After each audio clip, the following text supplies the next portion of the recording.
Hey guys, so I just finished watching The Lost World Jurassic Park, the massive sequel to the original classic Jurassic Park. Steven Spielberg returned, as did Jeff Goldblum, to carry on the story after 21 odd years. This movie still holds up really well in the 4K HDR. This movie looks absolutely fantastic. Ooh, that's how it always starts. But then later there's running and screaming. Starring Jeff Goldblum, Julianne Moore, Pete Postlethwaite, Arliss Howard, Richard Attenborough, Vince Vaughn, Vanessa Carter, Peter Stormare, Harvey Jason, Richard Schiff, and Joseph Mazzello returning as Tim, and Ariana Richards also returning as Lex in brief little cameos. So the story pretty much follows up that after the cyclone that decimated the island of Jurassic Park in that first movie, we learned that there's actually a second site. Site A, where Jurassic Park was set, was actually the Showcase Island. Site B is where the dinosaurs were actually bred and raised. So this is the island that is the focus in this story. It was abandoned after that cyclone, so the dinosaurs have been left to flourish and to grow and to prosper on their own. Hopefully we've kept this island quarantined and contained, but I'm in shock about all this. So Arliss Howard, who works for John Hammond, has decided to take it upon himself to move ahead with John Hammond's previous plan of having a facility built in San Diego. John Hammond was going to initially have the dinosaurs in San Diego at this facility, but changed his mind, having a grander vision, thus the inception of Jurassic Park on an island far, far away. But Arliss Howard wants to go and get the dinosaurs from Site B and bring them to the facility and have an attraction on the mainland USA, where he believes that'll be easier and more accessible for people to come and look at. Thus, turnstiles, cha-ching.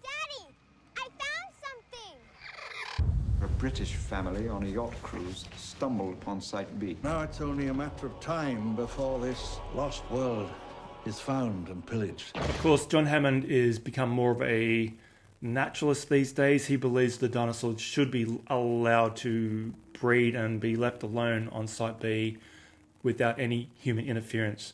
But he wants to know how they're going and how they're flourishing. So he engages the employee of Sarah Harding, played by Julianne Moore, who was also the girlfriend of Jeff Goldblum's character in Malcolm, to go and take photos and to observe and report back to him to see how the dinosaurs are going. At the same time, Arliss Howard is taking his InGen crew and a bunch of hunters to go and capture as many of the dinosaurs as possible to bring them back. So we have some opposing parties going to the island, thus adventure ensues.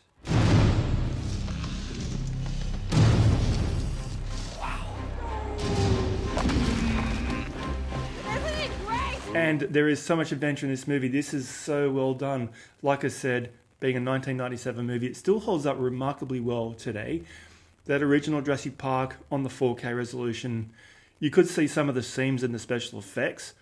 Here, yeah, the special effects have been improved somewhat. They're still a little dated, but they still look really good and hold up really well. A lot of the practical effects, obviously the two big dinosaurs were two big 9-ton pieces of machinery that actually had the sets built around them because they couldn't actually move the dinosaurs. So we have the practical effects and they still look great. Fantastic. The hell was that? Go. As fast as you can. And also having Jeff Goldblum return is just pure genius. He's in this scene just being Jeff Goldblum. His character of Ian Malcolm is a little different to me. He is more playing himself.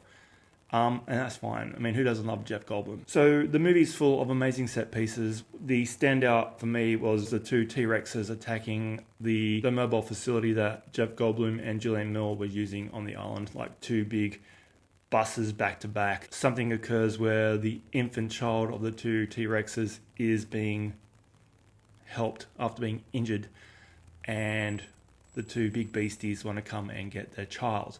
So they launch a massive attack on these two bus things. There's cliffs involved, ropes, pulleys, a lot of rain, humans being torn in half. It's a lot of fun. Fantastic movie, really, really tense. Steven Spielberg really knows how to ramp up the tension and the action. So the majority of this movie is set on the island, and we also do have a little snippet at the very end where we do get a Tyrannosaurus Rex captured and brought back to mainland San Diego, where he gets to run amok eat a dog or two, trample some suburbia, drink out of a pool, and just cause general mayhem. And it's fun. This is where the HDR kind of shines, because the movie's really dark most of the time. We do have a lot of the scenery on the island, all the green foliage, the trees, the leafy goodness. Beautiful, the real green island, and it stands out really well. A lot of the light work in the movie at the encampments, the lights just pop off the screen. The dark scenes are beautiful, that really, really inky black.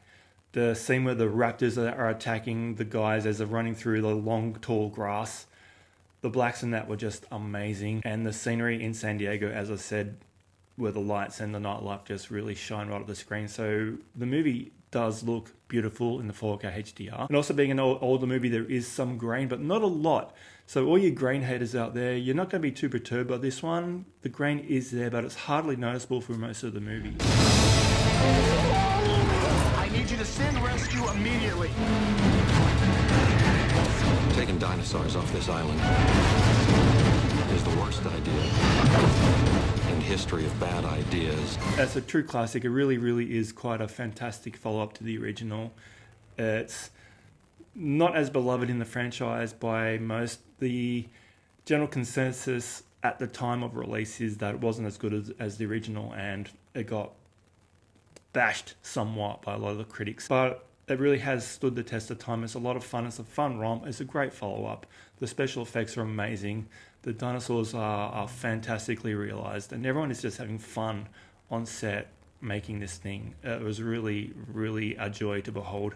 I've not seen it for a long time, so I really enjoyed revisiting. As I mentioned in my Jurassic Park review, I have the 4-pack, so I'm slowly working through those. Giving The Lost World Jurassic Park a score. Gonna give it an 8 out of 10 because it's just fun. Steven Spielberg is a master of his craft. He knows how to deliver a great film. He gets some amazing spectacle on screen. He ramps up the tension. The special effects, though not as wow as that first movie, there's still something to behold. This was great to see on the big screen back in the day.